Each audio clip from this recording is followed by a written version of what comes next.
Hello friends, this is Pushpendra. You are watching digit coaching classes. आज का हमारा topic है एटॉमिक स्ट्रक्चर।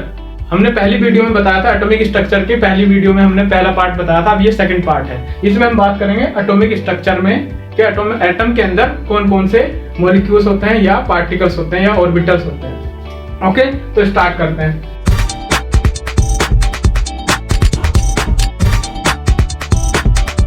जैसे ये क्या है, कोई एटम है, हमारे पास क्या है, कोई एटम है।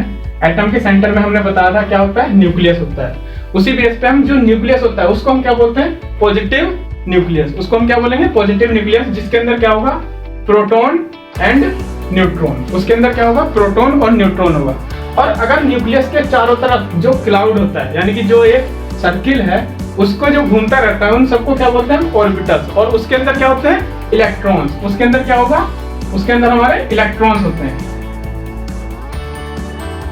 उसके अंदर सारे क्या होते हैं, इलेक्ट्रॉन्स घूमते रहते हैं। अब हम इसी के बारे में बात करते हैं, क्योंकि हम पॉजिटिव न्यूक्लियस की बात पहले कर चुके हैं। अब हम बात करते हैं ऑर्बिटल्स की। किसकी बात करते हैं, ऑर्बिटल्स। तो हम बात कर रहे थे ऑर्बिटल्स की, ऑर्बिटल्स के बारे में। ऑर्बिटल में हमने बताया, पिछली वीडियो में अभी क्या बताया था, जैसे ऑर्बिटल में क्या होते हैं, इलेक्ट्रॉन होते हैं। तो इलेक्ट्रॉन ही हमारे क्या होते हैं, ऑर्बिटल्स में पार्टिसिपेट करते हैं। तो ऑर्बिटल हमारे पास 4 तरह के होते हैं। कितने तरह के होते हैं, 4 तरह के, 4 टाइप्स। एक होता है हमारा S, एक होता है P, एक होता है D और एक होता है F। ये हमारे पास 4 ऑर्बिटल्स होते हैं। इन 4 ऑर्बिटल के जो नाम हैं वो हमने लाइन स्पेक्ट्रम से लिए हैं, यानी कि जो स्पेक्ट्रम की लाइन होती है उन्हीं के बेस पे इनका जो नाम लिखा गया है S, P, D और F। जैसे S को बोलते हैं हम शार्प लाइन। S बात करें तो ऑर्बिटल्स की, ऑर्बिटल्स हमारे पास 4 टाइप्स के होते हैं, S, P, D और F। इनका जो कॉन्फ़िगरेशन है वो हमारे पास जो लिया गया है वो लाइन स्पेक्ट्रम से लिया है, यानी कि स्पेक्ट्रम की जो लाइंस हैं उन्हीं के अकॉर्डिंग इनका नाम लिया गया है। जैसे S शार्प होता है, P प्रिंसिपल, D डिफ्यूज और F फंडामेंटल। ये हमारे लाइन, किसी भी लाइन स्पेक्ट्रम में जो स्पेक्ट्रम की लाइन होती है उन्हीं के बेस पे हमने इनका नाम लिया गया है। अब क्या करते हैं, अब हम पढ़ते हैं जो हमारे ऑर्बिटल्स हैं, उन ऑर्बिटल्स में इलेक्ट्रॉन का कॉन्फ़िगरेशन किस तरह से आता है, यानी कि इलेक्ट्रॉन की एंट्री कैसे होगी या उसके अंदर कितने इलेक्ट्रॉन का हम डिस्ट्रीब्यूशन कर सकते हैं। तो हम देखते हैं इलेक्ट्रॉन का डिस्ट्रीब्यूशन। हम बात कर रहे थे ऑर्बिटल की। ऑर्बिटल में हमने S, P, D और F पढ़ लिया है। जिसके अंदर क्या होता है, अगर हम S ऑर्बिटल की बात करें तो उसके अंदर क्या होता है, 1। उसमें क्या होगा, 1 ऑर्बिट होगा और उसके अंदर मैक्सिमम 2 इलेक्ट्रॉन्स आ सकते हैं। उसी तरह से P के अंदर क्या होगा, P में 3 ऑर्बिटल्स होते हैं, उसके अंदर मैक्सिमम 6 इलेक्ट्रॉन आ सकते हैं। D के अंदर 5 ऑर्बिटल्स होंगे जिसके अंदर 10 इलेक्ट्रॉन्स आ सकते हैं। और F के अंदर 7 ऑर्बिटल्स होंगे जिसके अंदर हमारे 14 इलेक्ट्रॉन्स आ सकते हैं। ये सारी जो इलेक्ट्रॉन्स की क्वांटिटी है ये मैक्सिमम है, किसी भी ऑर्बिटल के अंदर मैक्सिमम इलेक्ट्रॉन्स आ सकते हैं। अब हम इसी तरह से हम बात कर लेते हैं इनकी शॉर्टकट में शेप की, कि इसकी शेप कैसे होगी। जैसे S ऑर्बिटल है तो S ऑर्बिटल क्या हमारा स्फेरिकल होता है। S ऑर्बिटल क्या होगा, स्फेरिकल, यानी कि S ऑर्बिटल। और P ऑर्बिटल जो होता है वो हमारा होता है डम्बल शेप, यानी कि डम्बल की जो शेप है। P ऑर्बिटल की शेप कैसी होगी, डम्बल शेप, इस तरह से। ये P ऑर्बिटल हो गया। और अगर D ऑर्बिटल की बात करते हैं तो D ऑर्बिटल जो होता है वो डबल डम्बल शेप होता है। D ऑर्बिटल कैसे होगा, कि ये P ऑर्बिटल है, इसको हम डबल कर देंगे इस तरह से। ये D ऑर्बिटल क्या हो गया, डबल डम्बल शेप होता है। और F जो ऑर्बिटल है वो उसकी जो स्ट्रक्चर होती है वो होती है कॉम्प्लेक्स। उसकी स्ट्रक्चर जो होगी कॉम्प्लेक्स स्ट्रक्चर होगी, इस तरह से। उसकी जो स्ट्रक्चर आइडेंटिफाई होगी वो हम इस तरह से दिखा सकते हैं।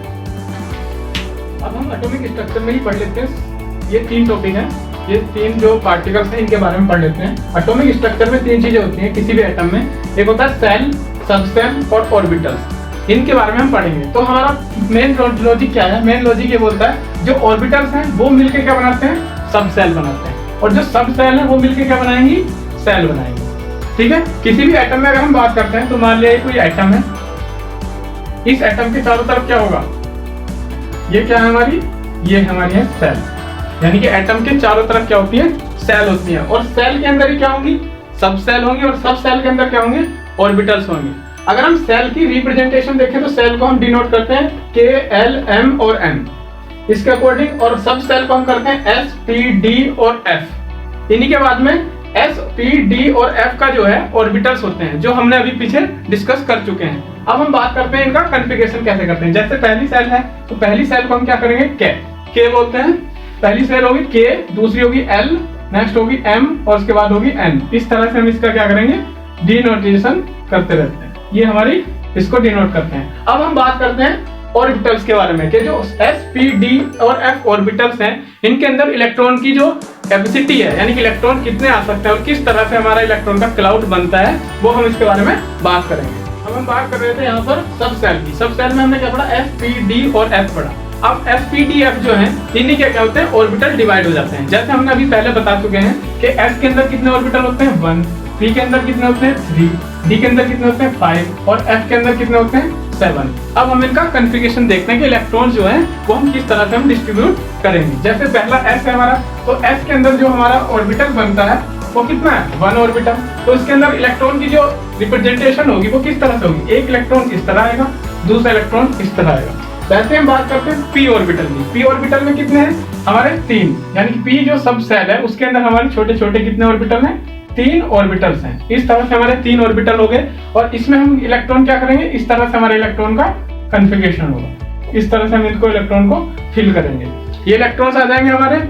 अब हम बात करते हैं डी ऑर्बिटल की। और फ्रेंड्स एक चीज देखो यहाँ पर कि जो एक हमारा ऑर्बिटल है उसके अंदर जो मैक्सिमम इलेक्ट्रॉन है वो 2 इलेक्ट्रॉन आ सकते हैं, यानी कि 2 इलेक्ट्रॉन मैक्सिमम आ सकते हैं। और इनका जो क्लाउड है वो एक दूसरे के अपोजिट होता है, मतलब एक दूसरे के अपोजिट ही होगा। इनको हम इस तरह से डिनोट नहीं कर सकते। जो इलेक्ट्रॉन है हम इस तरह से नहीं कर सकते। हमारा ये पैटर्न क्या है? रॉन्ग है। इस पैटर्न के अकॉर्डिंग हम इसको क्या करेंगे? इलेक्ट्रॉन को डिनोट करेंगे। अब उसी तरह से हम चलते हैं नेक्स्ट सब सेल जिसका नाम है डी। डी सब सेल के अंदर कितने ऑर्बिटल्स हैं? 5। उसी को हम करते हैं 5 को, तो 5 ऑर्बिटल हमारे बना लेंगे इस तरह से 1, 2, 3, 4 और 5। इस तरह से हो गए। अब इनको क्या करेंगे? 5 के अंदर क्या करेंगे? इस तरह से हम रिप्रेजेंटेशन इनकी करते हैं। इस तरह से हम इलेक्ट्रॉन डालेंगे इसमें, ये सारे इलेक्ट्रॉन इसमें हम फिल कर देंगे। ओके, डी ऑर्बिटल्स में हमने इस तरह से हमने फिल कर लिया। तो हमारा ये डी था, ये पी था और ये एस था।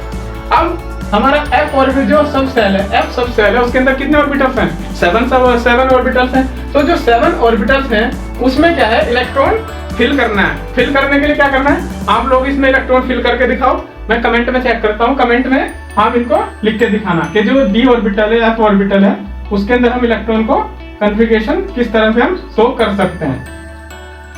ओके, यहाँ तक हमने ऑर्बिटल्स की जो कॉन्फ़िगरेशन थी वो हमने पढ़ ली है। अभी तक जो हमारी एटॉमिक स्ट्रक्चर है उसके अंदर ये एक शॉर्टकट वीडियो था जिसमें हम क्या कर सकते हैं? बेसिक नॉलेज गेन कर सकते हैं। आगे क्या है? हम इसकी जो वीडियो है ऑर्बिटल्स की, जो ऑर्बिटल्स है हमारे s, p, d, f orbitals हैं, इनका जो एक्सप्लेनेशन है वो हम एक नई वीडियो में शूट करेंगे जिसमें हम इसके बारे में एक्सप्लेनेशन देंगे कि जो सेल है उसकी स्ट्रक्चर के बारे में, कॉन्फ़िगरेशन के बारे में और उसकी जो रिप्रेजेंटेशन है उसके बारे में, और जो ऑर्बिटल्स हैं इनके ऑर्बिटल्स के नोमेनक्लेचर के बारे में भी हम डिस्कस करेंगे। आज की वीडियो में हम एटॉमिक स्ट्रक्चर में यही सब कुछ हमें क्या करना था? शो करना था। और इसके बारे में अगर आपको हमारी वीडियो पसंद आई हो या वीडियो अच्छी लगी हो तो हमें लाइक, शेयर और कमेंट करना ना भूलें और हमारे प्लीज चैनल को सब्सक्राइब जरूर करें। Thank you so much.